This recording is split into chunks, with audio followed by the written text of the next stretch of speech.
옆에 분과 이렇게 인사하겠습니다. 주님의 평강이 함께 하시기 바랍니다. 네, 영상으로 예배드리는 분들과도 인사하겠습니다. 주님의 평강이 함께 하시기 바랍니다. 기도하겠습니다. 오늘도 살아 역사하시는 거룩하신 아버지 하나님, 추수감사절 우리에게 받은 바 은혜에 감사해서 하나님 앞에 감사로 예배드리는 이 예배 기뻐받아 주시옵소서. 오늘도 보이는 곳 보이지 않는 곳에서 주의 교회를 섬기는 귀한 손길들, 하늘의 상급을 빼앗기지 않도록 주님 저들과 함께하여 주시옵소서. 부족한 종이 말씀을 전합니다. 종의 모습은 감추어 주시고 오직 주님의 말씀만이 선포되게 하여 주시옵소서. 예수님의 이름으로 기도드립니다. 아멘. 어느 집 아파트 현관에 이런 글귀가 써 있습니다. 화내도 하루, 웃어도 하루, 어차피 주어진 시간은 똑같은 하루. 기왕이면 불평 대신에 감사, 부정 대신에 긍정, 절망 대신에 희망. 과연 여러분들은 지금 어떻게 살아가고 계십니까? 우리말에 덕분에 라는 말과 때문에 라는 말이 있습니다. 그런데 이 말이 가져오는 결과는 참으로 엄청난 차이가 있는 것을 보게 됩니다. 언제나 긍정적인 태도로 숱한 역경을 극복하여서 경영의 신이라고 불리는 일본의 파나소닉을 세운 일본의 기업가인 마쓰시타 고노스코는 이렇게 자신의 인생을 바꾼 비결을 한마디로 덕분에였다라고 고백합니다. 저는 가난한 집안에서 태어난 덕분에 어릴 때부터 갖가지 힘든 일을 하며 세상살이에 필요한 경험을 쌓았습니다. 저는 허약한 아이였던 덕분에 운동을 시작해서 건강을 유지할 수 있었습니다. 저는 학교를 제대로 마치지 못했던 덕분에 만나는 모든 사람이 제 선생이어서 모르면 묻고 배우면서 익혔습니다. 다른 사람들 같으면 누구 때문에 무엇 때문에 한탄하며 자신의 인생을 자신의 시간을 낭비했을지는 모르지만 이 고노스케는 자신의 주어진 상황을 덕분에라는 긍정적인 마인드로 그의 삶을 성공의 삶으로 바꾸었던 것을 보게 됩니다. 그렇다면 이 시간 예배하는 여러분들은 어떠한 마음의 자세를 가지고 살아가고 계십니까? 여러분은 매사를 긍정적으로는 덕분에라는 삶을 살고 계십니까? 아니면 부정적으로 바라보는 때문에라는 말을 입에 달고 사십니까? 오늘도 여러분들 모두가 사랑하는 우리 부모님 덕분에, 아내 덕분에, 남편 덕분에, 자녀 덕분에, 우리 도원동교회 덕분에 이렇게 행복한 삶, 행복한 신앙의 삶을 살아가는 여러분들이 되시기를 주님의 이름으로 축복합니다. 더 나아가 이제 여러분들이 예수님 믿으니까 부정을 넘어선 긍정의 의미로 예수님 때문에 행복하신 여러분들이 되시기도 소망합니다. 그런 의미로 옆에 분과 이렇게 인사하겠습니다. 예수님 때문에 행복하시기 바랍니다. 오늘 본문에서 바울은 제가 지난번에 설교할 때 소개했던 빌립보 교회처럼 이 교회를 생각할 때마다 항상 감사하고 기도할 때마다 기뻐했던 것처럼 이 데살로니가 교회를 생각할 때 바울은 감사했다라고 말하고 있습니다. 2절의 말씀입니다. 우리가 너희 모두로 말미암아 항상 하나님께 감사하며 기도할 때에 너희를 기억한다라고 고백합니다. 바라기는 이 시간 여러분 모두도 우리 도원동교회를 생각할 때마다, 도원동교회 성도들을 생각할 때마다 감사가 넘쳐나면 좋겠습니다. 그런 의미로 또 한 번 인사하겠습니다. 성도님 덕분에 행복합니다. 성도님이 도원동교회 성도라서 참 행복합니다.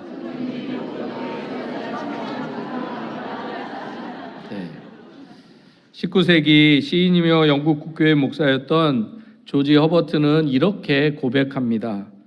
당신은 내게 많은 것을 주셨습니다. 그러나 감사하는 마음 그 한 가지만 더 허락해 주십시오.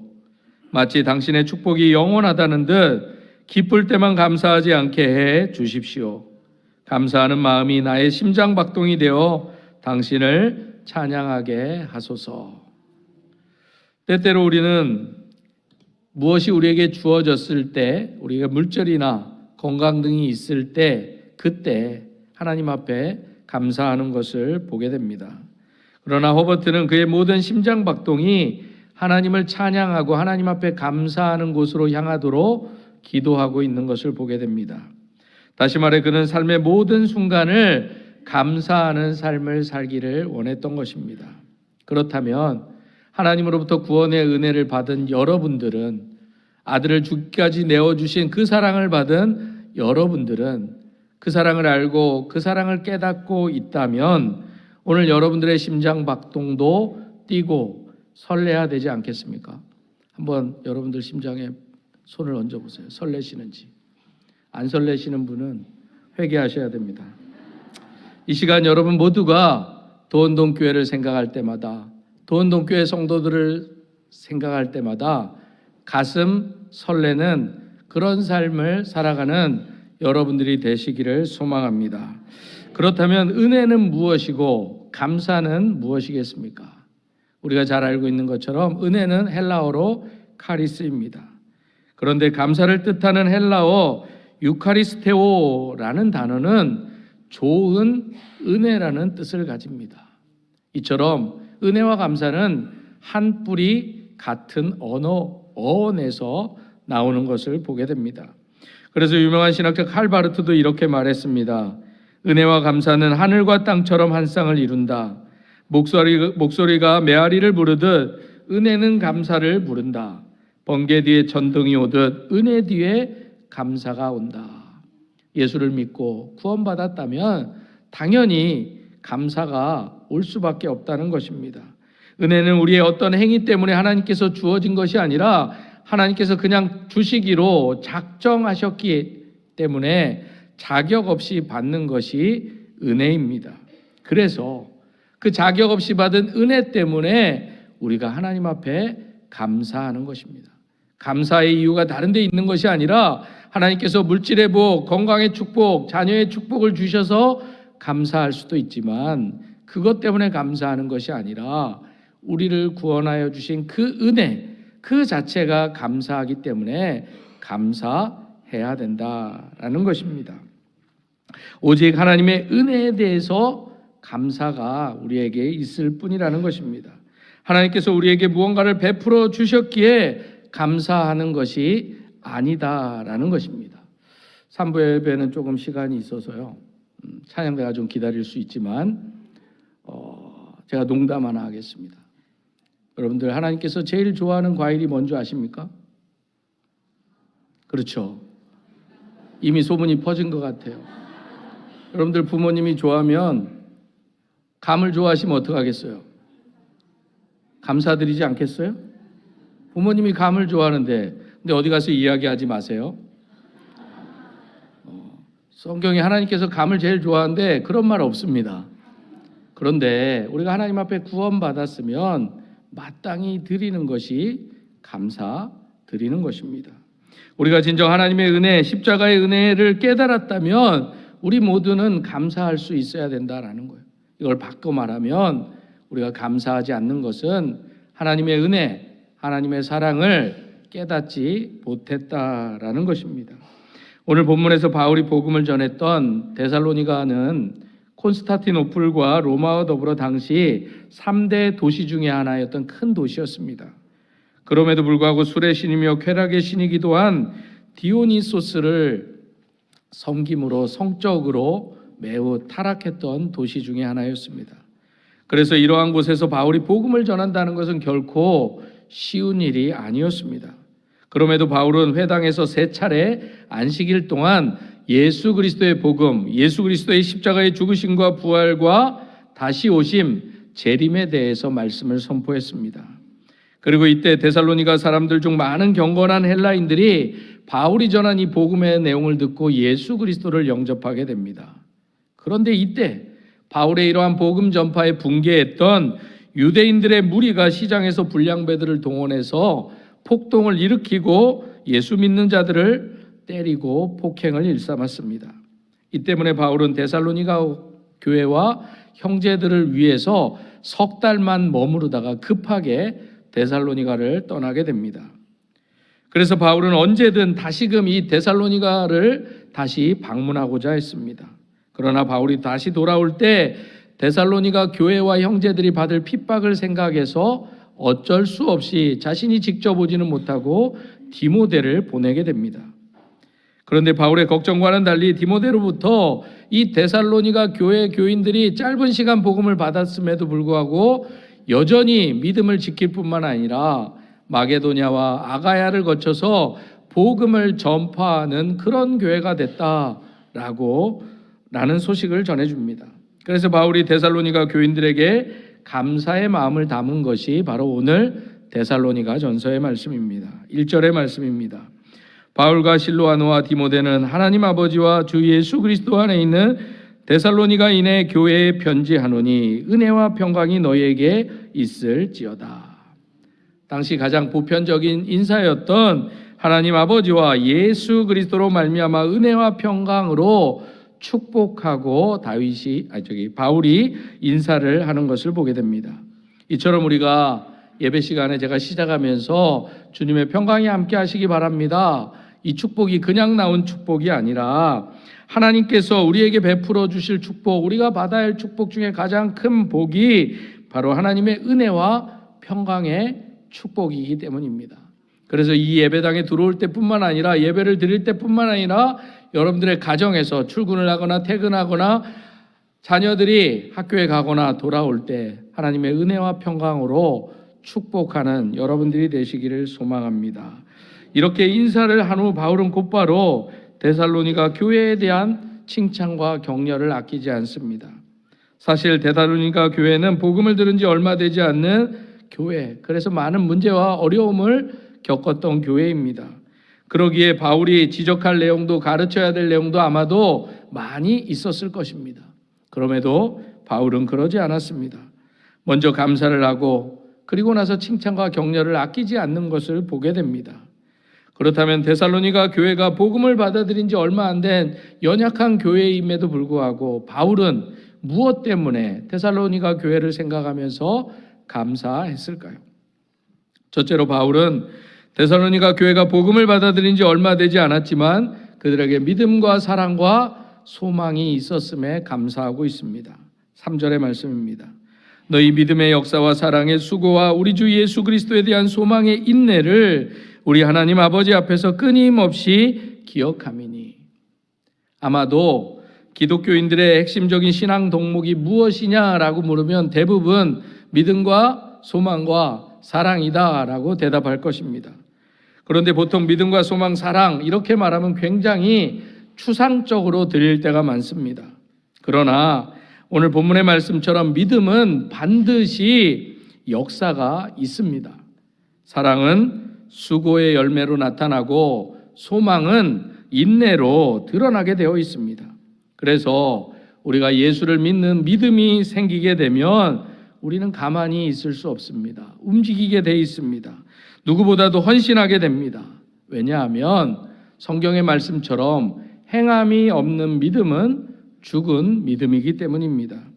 그래서 믿음이 있는 사람은 반드시 일하고 봉사하고 헌신하게 되어 있습니다. 성경 공부도 많이 하고 기도 생활도 열심히 하고 예배에도 빠짐없이 나오는데 우리 안에 나타나는 역사가 없다면 그것은 죽어가는 믿음이고 거짓 경건이고 연약한 믿음일 수 있습니다. 그래서 믿음의 일은 어쩔 수 없이 하는 것이 아닙니다. 자원하는 마음으로 기쁘게 하는 것이 믿음의 일인 것입니다. 그래서 믿음의 성도들은 꼭 봉사와 섬김의 삶을 살 수밖에 없습니다. 왜냐하면 그것이 바로 내가 믿음이 있다라는 표시이기 때문입니다. 여러분들 중에는 예배만 드리기도 버거운 분들이 계실 것입니다. 기도 드리기도 나 혼자 내 삶의 문제만을 가지고도 벅찬 신앙의 삶을 살아가는 분들도 계실 것입니다. 주일 성수 요거 하나 하는 것도 어려운 분들이 계실 것입니다. 혼자 예수 믿으면서 힘들게 살아가는 분들이 계실 것입니다. 그럼에도 불구하고 믿음을 여러분들의 가슴 속에만 묻어두지 마시고 용기를 내셨으면 좋겠습니다. 이 말씀은 여러분들에게 꼭 교회 나와 봉사하라는 말로 오해해서 듣지 마시기 바랍니다. 믿음이 생겼으면 믿음을 묻어두지 말라는 것입니다. 믿음이 생기셨으면 혼자라도 기도의 자리에서 교회를 위해서 누군가를 위해서 그 믿음을 쏟아내시라는 것입니다. 그래야 여러분 안에서 믿음의 역사가 일어날 수 있습니다. 그리고 그렇게 여러분 안에서 믿음의 역사가 일어나야 사랑의 수고를 기꺼이 할 수 있는 것입니다. 왜냐하면 사랑의 수고는 강요해서 수고하는 것이 아니라 기뻐해서 수고하는 것이기 때문입니다. 내가 주님을 사랑합니다. 내가 주님을 사랑합니다. 내가 주님을 믿습니다. 이 고백을 하려면 반드시 손해보고 희생하며 헌신하는 삶이 내 삶에 나타나야 된다는 것입니다. 그래야만 예수 그리스도에 대한 소망이 우리를 어떤 상황 가운데에서도 인내할 수 있도록 하기 때문입니다. 그래서 믿음의 역사와 사랑의 수고를 경험한 성도들은 선악간의 모든 것이 드러날 그날을 바라보며 오늘을 넉넉히 이겨내는 것입니다. 그래서 바울이 데살로니가 교회를 생각하면서 첫 번째 감사를 드렸던 이유가 바로 이것이었습니다. 두 번째로 바울은 데살로니가 교회가 환난과 고난으로 인해서 가장 전도하기 어려운 곳이었음에도 불구하고 하나님의 선택된 백성들이 있었음에 감사하고 있습니다. 4절과 5절의 말씀입니다. 하나님의 사랑하심을 받은 형제들아 너희를 택하심을 아노라. 이는 우리 복음이 너희에게 말로만 이른 것이 아니라 또한 능력과 성령과 큰 확신으로 된 것임이라. 우리가 너희 가운데서 너희를 위하여 어떤 사람이 된 것은 너희가 아는 바와 같으니라. 아마도 여러 환난과 고난이 오고 그리고 병중에 있을지라도 하나님께서 우리에게 베풀어 주신 이 구원의 은혜만 생각하면 우리가 감사할 수 있는 이유, 그 중에 가장 큰 이유는 바로 하나님께서 나를 선택하셨다. 하나님은 바로 나 같은 죄인을 사랑하셨다. 용서해 주셨다라는 확신일 것입니다. 그런데 우리가 여기서 잊지 말아야 할 것이 있습니다. 이 자리에서 우리가 지금 예배드리고 있으니까 내가 좀 괜찮은 사람이구나 라고 생각할 수 있지만 사실 우리 모두는 감히 하나님 앞에 설 수 없었던 자임을 잊지 말아야 합니다. 그럼에도 불구하고 하나님께서 나를 선택하셨기에 내가 오늘 이 자리에 있을 수 있는 것입니다. 다른 이유, 다른 조건 찾아도 찾을 수 없습니다. 이렇게 하나님께서 일방적으로 나를 선택하셨다라는 이 사실이 데살로니가 교회가 그 어려운 핍박 가운데에서도 위로받고 믿음을 지킬 수 있었던 이유였던 것입니다. 예수님을 믿으면서 가족과 이웃으로부터 배척받고 손가락질 당할 때 사도 바울은 그들을 향해서 세상은 가족은 너희를 버렸지만 하나님께서 너희를 택하셨다. 하나님께서 너희를 구원하여 주셨다. 하나님께서 너희를 위해서 그의 사랑하는 아들 예수 그리스도를 우리를 위해서 죽기까지 내어 주셨다. 이것을 강조했던 것입니다.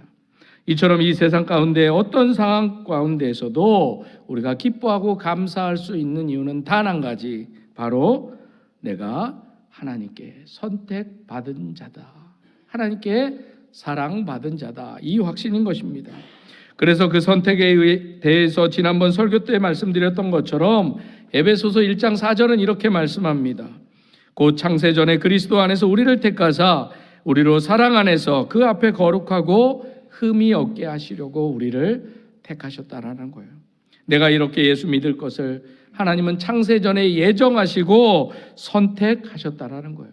하나님께서 이렇게 선택하셨다는 사실은 하나님만이 아는 비밀이었습니다. 그런데 우리에게도 이 비밀을 알도록 해주셨습니다. 우리가 선택을 받았는지 안 받았는지 아는 방법이 있습니다. 그것은 내가 이 자리에 있는 것, 하나님을 예배하는 이 자리에 있는 것, 이것이 바로 선택받은 증거입니다. 우리가 복음을 듣고 예수님을 믿게 된 것이 바로 선택, 하나님의 선택의 결과다라는 것입니다. 그래서 하나님이 임재하시고 함께 하시고 지금도 역사하신다는 사실을 복음 전하는 자는 알 수 있습니다. 왜냐하면 바울의 고백처럼 우리가 복음을 전할 때 큰 능력과 확신으로 성령이 역사하시기 때문인 것입니다. 그래서 똑같은 본문으로 똑같은 메시지를 전해도 성령의 기름 부으심에 따라 다른 현상이 나타나는 것입니다. 그래서 베드로가 설교할 때 회개하고 세례받는 역사를 통해 3,000명의 신도수가 늘었는데 스데반이 설교하자 그 말을 듣고 스데반을 돌로 쳐 죽이는 사건이 일어났습니다. 설교를 하는 사람뿐만 아니라 듣는 심령에도 성령이 역사하는데 과연 그렇다면 여러분들은 지금 어느 쪽에 서 계십니까? 지금 데살로니가 성도들의 형편은 예수 믿기 어려운 상황이었습니다. 도저히 은혜 받을 수 없었을 것 같았는데 자신들도 예상치 못했던 은혜와 기쁨이 그들에게 찾아와 버린 것입니다. 하나님의 말씀이, 복음의 내용이 그들에게 들려졌고 믿어져 버린 것입니다. 바로 성령의 역사, 성령의 기름 부음의 역사가 이 데살로니가 교회에 나타나게 된 것입니다. 그것이 바울이 데살로니가 교회를 생각하며 감사했던 두 번째 이유입니다. 마지막으로 바울은 데살로니가 교회가 믿음을 지키고 담대하게 온 천하에 복음을 전했을 뿐만 아니라 데살로니가 교회의 좋은 소문이 각 처에 퍼져 나갔음에 감사했습니다. 바울이 복음을 전한 지 1년도 채 되지 않을 때 디모데를 통해서 오늘 이 기쁨의 소식을 듣게 됩니다. 1년도 되지 않는 이들이 모든 믿는 자의 본이 되었다는 소식을 듣게 됩니다. 바울은 데살로니가 교회를 걱정했고 염려했고 혹시 분열하지 않을까 걱정했지만 디모데를 통해서 듣는 소식은 모든 믿는 자의 본이 되는 교회가 되어가고 있다는 소식이었습니다. 이제 막 시작된 교회가 모든 믿는 자의 본이 되었다는 소식이 바울로 하여금 감사하지 않을 수 없게 한 것입니다. 오랫동안 신앙생활을 한 사람을 본을 받는 것은 당연한 것입니다. 그러나 막 시작한 신앙의 삶을 시작한 사람이 본이 되는 것은 우리를 놀라게 하고 부끄럽게 하는 일입니다. 그래서 예수님께서도 보여주신 방법이 바로 삶을 통한 실천의 방법이셨습니다. 예수님의 제자 훈련 방법도 단순한 성경 공부가 아니었습니다. 따라서 제자도는 공부가 아닙니다. 삶 속에서 본을 보임으로 가르치신 것입니다. 그래서 우리가 처음 만나는 사람이 중요합니다. 새벽 기도하는 사람을 처음 만나면 새벽 기도부터 시작합니다. 교회학교 봉사를 하는 사람을 만나면 교회학교부터 봉사를 시작합니다. 찬양대 봉사하는 분을 만나게 되면 찬양대부터 봉사하는 것을 보게 됩니다. 그래서 사도 바울도 고린도전서 11장 1절에서 나를 본받는 자가 되라고 말씀합니다. 이는 바울이 자기를 자랑하는 것이 아니라 내가 지금 주님을 본받고 있기에 나를 본받으면 주님을 본받을 수 있다라는 말씀입니다. 우리가 열심히 주를 본받으며 신앙의 삶을 살아가면 내 주변에 나를 본받는 자, 주님을 본받는 자가 늘어나게 되어 있다라는 것입니다. 하나님의 형상을 이룬 여러분들이 어떤 모습이냐에 따라서, 여러분들이 예수 믿는 가정으로서 어떤 삶을 보여주냐에 따라서 예수 믿는 사람들이 모인 이 도원동교회가 이 세상 가운데 어떻게 살아가는지를 보여줄 때 바로 우리를 통해서 많은 사람들이 주님 앞에 나오고 우리의 모습을 보고 그들도 믿음의 역사의 현장에 나아가게 된다라는 것입니다. 그런데 제가 가끔 놀라는 것이 하나 있습니다. 감히 제가 지금 판단하거나 비판하는 것이 아닙니다. 제가 도원동교회를 섬긴 지는 채 1년이 되지 않지만 그래서 아직 도원동교회는 잘 알지 못합니다. 그런데 이렇게 좋은 교회에서 신앙생활하면서도 변하지 않는 분들을 보면 저는 기적이라고 생각합니다. 마치 변하지 않기로 작정한 분 같습니다. 어디 말씀을 전해보라, 내가 듣나 보라. 어디 찬양을 저렇게 아름답게 해봐라, 내가 찬양대 서는가 보라 라는 마음으로 신앙생활한다는 것입니다. 그런데 잊지 마시기 바랍니다. 우리가 변하지 않는 이유는 주님을 본받지 않고 세상을 본받기 때문입니다. 열심히 주님을 따르는 것이 아니라 여전히 세상과 자신을 따르기 때문에 우리가 시간이 흘러도 아무리 오랜 세월의 신앙의 삶을 살아도 변하지 않는다는 것입니다. 그런데도 놀라운 사람이 있습니다. 이제 갓 신앙생활 했는데도 눈에 띄는 놀라운 변화의 삶을 보여주는 사람이 있습니다. 제가 이전에 사역했던 교회의 어떤 세 가족은 예수 믿고 나서 예수 믿는 것이 너무 좋아서 매주 한 사람에게 복음 전하기를 결단하고 계속해서 한 주도 빠짐없이 복음을 전하는 분이 계십니다. 그런가 하면 또 어떤 세 가족은 예수 믿자마자 자신을 전도한 분이 새벽 기도를 열심히 나가는 것을 보고 그때부터 새벽 기도를 빠지지 않고 나오는 분들도 계십니다. 그리고 받은 사랑도 많지 않고 훈련받은 것도 많지 않은데 많은 시간을 들여서 헌신하고 주께 예물로 봉사하는 분들도 보게 되었습니다. 그래서 그런 성도에게 누군가가 바로 여러분들이 본이 되어주는 것이 중요하다라는 것입니다. 아무쪼록 사랑하는 성도 여러분 모두가 데살로니가 교회 성도들처럼 모든 믿는 자의 본이 되어주시기를 소망합니다. 그래서 우리 도운동교회도 또 하나의 교회가 아닌 예수님께서 이 땅에 그렇게 세우고자 하셨던 그런 교회, 예수님이 하셨던 그 일을 뒤이어 감당하는 그런 교회 되기를 소망합니다. 그래서 데살로니가 교회처럼 이 지역에 좋은 소문, 좋은 은혜를 간직한 감사가 넘치는 삶을 통해서 좋은 소식이 나는 우리 도운동교회 되기를 소망합니다. 기도하겠습니다.